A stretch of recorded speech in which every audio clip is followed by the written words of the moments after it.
Vocês, espero que estejam todos bem. Estamos aí começando mais uma videoaula no canal Já Explica com o Thiago Hernandes, o seu canal de Geografia e Atualidades no YouTube. E hoje, fazendo uma gravação aqui no Colégio Ressurreição Santa Maria, junto com a minha querida turminha do primeiro A. Dá um salve aí, moçada! Beleza? Trazendo hoje para vocês uma aula introdutória, tá? Sobre BRICS, tá? Um termo aí dentro do contexto contemporâneo da geopolítica, que eu acredito que vale a pena aí uma dedicação bastante especial na hora que vocês estiverem se preparando para vestibulares, para concursos públicos. Bem, o que significa BRICS? Primeira coisa que nós temos que destacar, antes de falar o que ele significa, é que BRICS é apenas uma terminologia. BRICS não representa bloco econômico, BRICS não representa aliança militar, não representa absolutamente nada.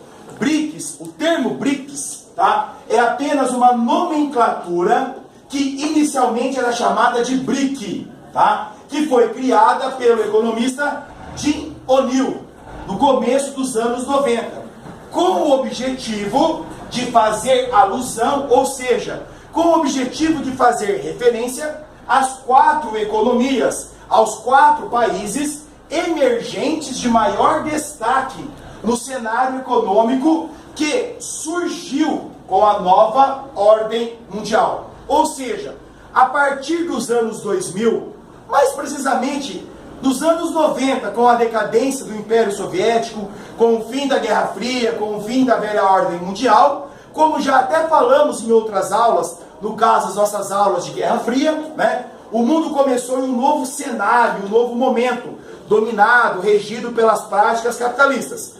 No primeiro momento, anos 2000, dominado pela tríade, né? Estados Unidos, Japão e União Europeia, e a partir dos anos 2000, com o surgimento das chamadas economias emergentes, com o fortalecimento, com o aumento de seu poderio militar, de seu poderio econômico, no cenário geopolítico e geoeconômico contemporâneo. E dentre essas economias, tá, o economista Jim O'Neill selecionou 4 países: Brasil, Rússia, Índia e China, daí o nome BRIC, tá? Que representava naquele momento, tá, as economias que mais cresciam, tá? E Jim O'Neill disse ainda mais, que o auge de seu poderio daria até os anos de 2050, tá? O BRIC estaria competindo de igual para igual com as economias tradicionais, né? Estados Unidos, o bloco da Comunidade Europeia,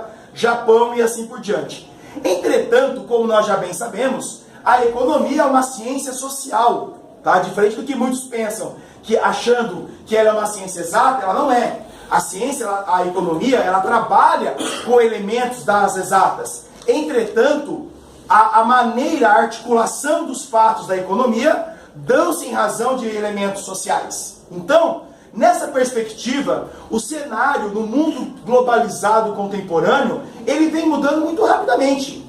E essas mudanças estão fazendo com que as primeiras previsões, as primeiras perspectivas de Jim O'Neill, lá para os anos de 2050, se concretizassem antes, tá? Tanto é que, posteriormente, tá, à criação do BRIC, a África do Sul, ela foi incluída nesse bloco das economias emergentes. Aí alguém pode me dizer assim: Thiago, mas não existem outros países emergentes com uma economia mais expressiva, mais pujante? Sim, podemos citar, por exemplo, o Chile, podemos citar, por exemplo, o México.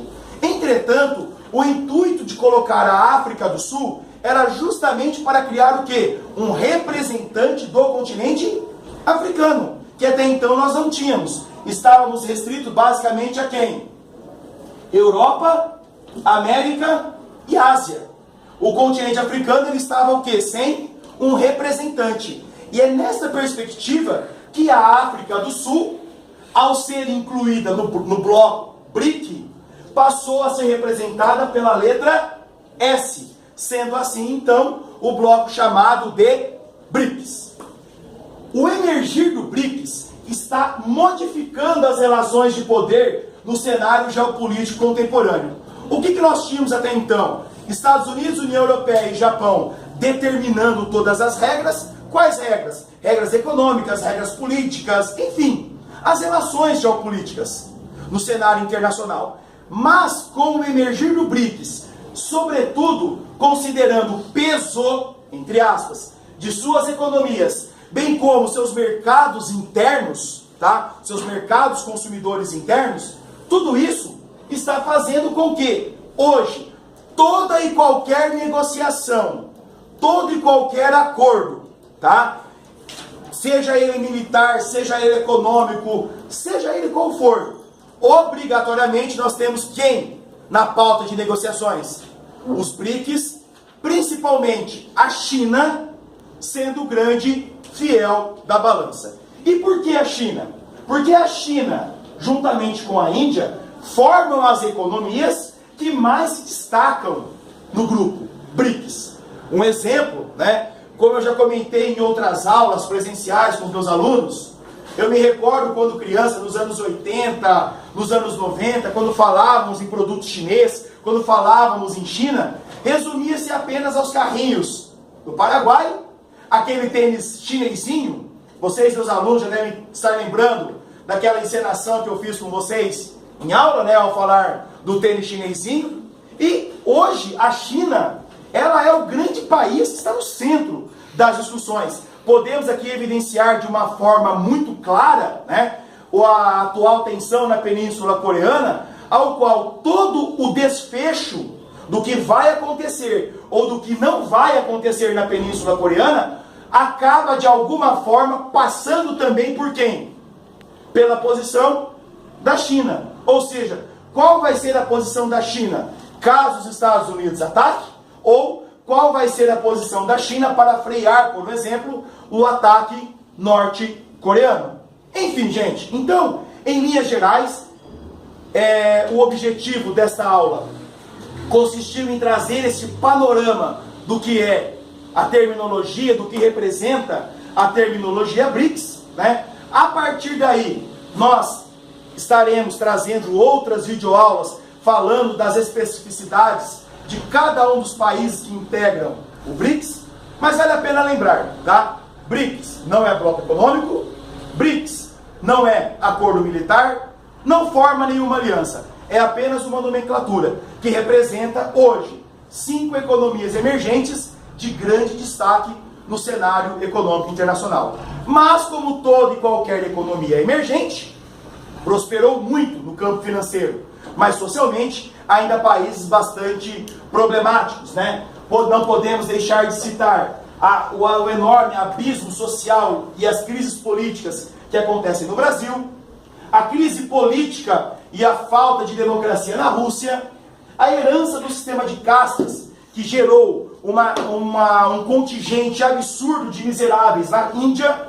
No caso da China, um país que oficialmente se apresenta como socialista na política, mas